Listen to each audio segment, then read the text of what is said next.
nous ce soir.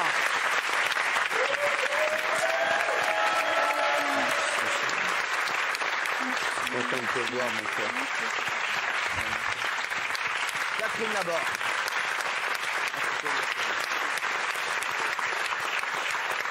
Merci d'être là, ma Catherine d'amour.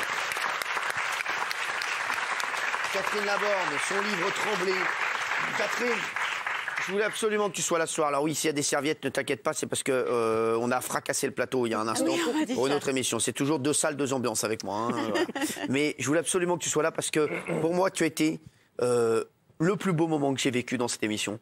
Voilà, je voulais te le dire. Je voulais que tu sois là ce soir. Et je voudrais savoir comment tu vas, ma chérie. Écoute, quand on me dit ce que tu viens de me dire là, on est très très très bien. C'est une drôle de maladie avec des hauts et des bas et beaucoup de sensations du monde extérieur. Il me semble que je connais un petit peu chaque personne ici. C'est évidemment faux, je sais que c'est faux, mais je sens leur présence intime. Et ça me fait beaucoup de bien. C'est une belle et bonne chose. Et s'il n'y avait pas eu la maladie, j'aurais jamais eu cette sorte de faculté vis-à-vis des autres. Tu ressens plus les gens? Oui, c'est ça. Et je les ressens davantage dans leur... comment dire... pour pas être ridicule... non mais... Comment dire, dans leur bienveillance, dans leur douceur, dans leur gentillesse. Oui, c'est... Mon cher Eric, puisque vous êtes un littéraire, n'est-ce pas? J'ai vu une interview l'autre jour de Louis-Ferdinand Céline, ce grand écrivain du début du XXe siècle, et qui avait une réputation épouvantable et sans doute méritée, mais qui a tout d'un coup dans l'interview, il a dit qu'il faisait usage surtout de la douceur. Et je me suis dit, zut alors, la douceur.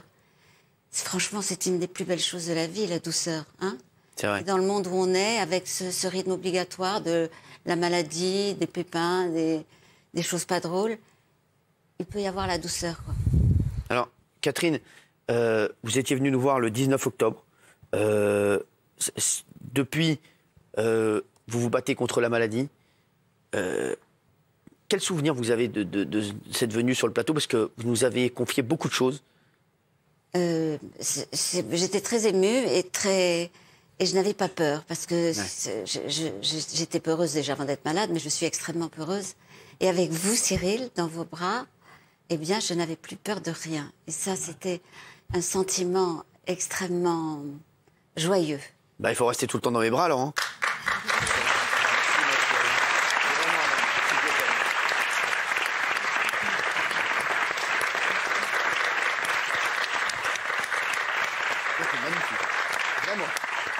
Vraiment, t'es magnifique, ma Catherine. Est-ce que vous avez quelque chose à dire à Catherine? Est-ce que vous avez une question à lui poser? Parce que, Catherine, j'aimerais après que tu lances un message à tous les gens qui nous regardent. Oui. Parce que je crois que c'est important. Tu lances un message. Il y a ton livre, Tremblay, qui est magnifique. On en avait parlé quand tu étais venu. Karim, peut-être.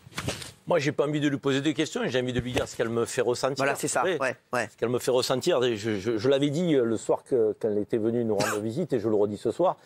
Quand elle présentait la météo, je trouvais qu'elle dégageait beaucoup de douceur, de bienveillance, de gentillesse au sens noble du terme. Et effectivement, après, elle est venue nous parler de sa maladie et je l'ai encore plus aimée parce que j'avais le sentiment qu'elle était dans un combat difficile et que ce qu'elle nous renvoie comme douceur, comme bienveillance, comme amour, on a envie de lui donner à Catherine, on a envie de lui rendre. En fait, Catherine, il faut considérer que la personnalité que vous avez, qui se dégage de vous, génère des ondes positives naturellement autour de vous. Je veux dire, on ne fait pas exprès d'être gentil avec vous. Ouais. On n'est pas gentil avec vous parce que vous êtes malade. On est gentil avec vous parce que, j'ai envie de dire, on ne peut pas faire autrement face à Catherine Laborde. En tout cas, moi, c'est ce que je ressens. Parce qu'encore une fois, d'une personnalité se dégagent des choses. Et de vous, je ressens de la gentillesse, donc de la douceur, de la bienveillance. Et donc, automatiquement, ça nous rend plus sages. Et plus gentil aussi. Merci beaucoup. Catherine, dans votre livre, Tremblay, vous ne prononcez jamais le nom de votre maladie. Est-ce qu'aujourd'hui, vous avez plus de facilité à en parler, à prononcer son nom? Écoutez, je me suis tellement impliquée à enterrer ce nom, à défaut de pouvoir enterrer la maladie, J'ai du mal, avant d'entrer sur le plateau, là, je me suis remémoré comment ça s'appelle déjà, la maladie que j'ai. Je l'oublie. C'est pas la peine. J'oublie le nom, mais Ah la oui. maladie est là. Mais Ouais. c'est aussi, c'est pour ça, Cyril, je voudrais un peu insister. Je suis très contente d'être ici parce que il y a beaucoup de gens qui nous regardent et je voulais dire à tous ceux qui sont victimes de cette maladie ou qui sont les aidants, c'est-à-dire les proches qui prennent en charge la maladie, voilà, je voulais leur dire qu'ils, même s'ils sont seuls, ils ne sont pas isolés, ou même s'ils sont isolés, ils ne sont pas seuls. C'est une maladie, certes difficile à vivre, mais il faut compter sur les autres et il faut essayer aussi, ça c'est plus compliqué, de ne pas trop attendre des autres qu'ils deviennent ce que... Je parle mal. Non, pas du tout. On comprend tout à fait ce que vous dites.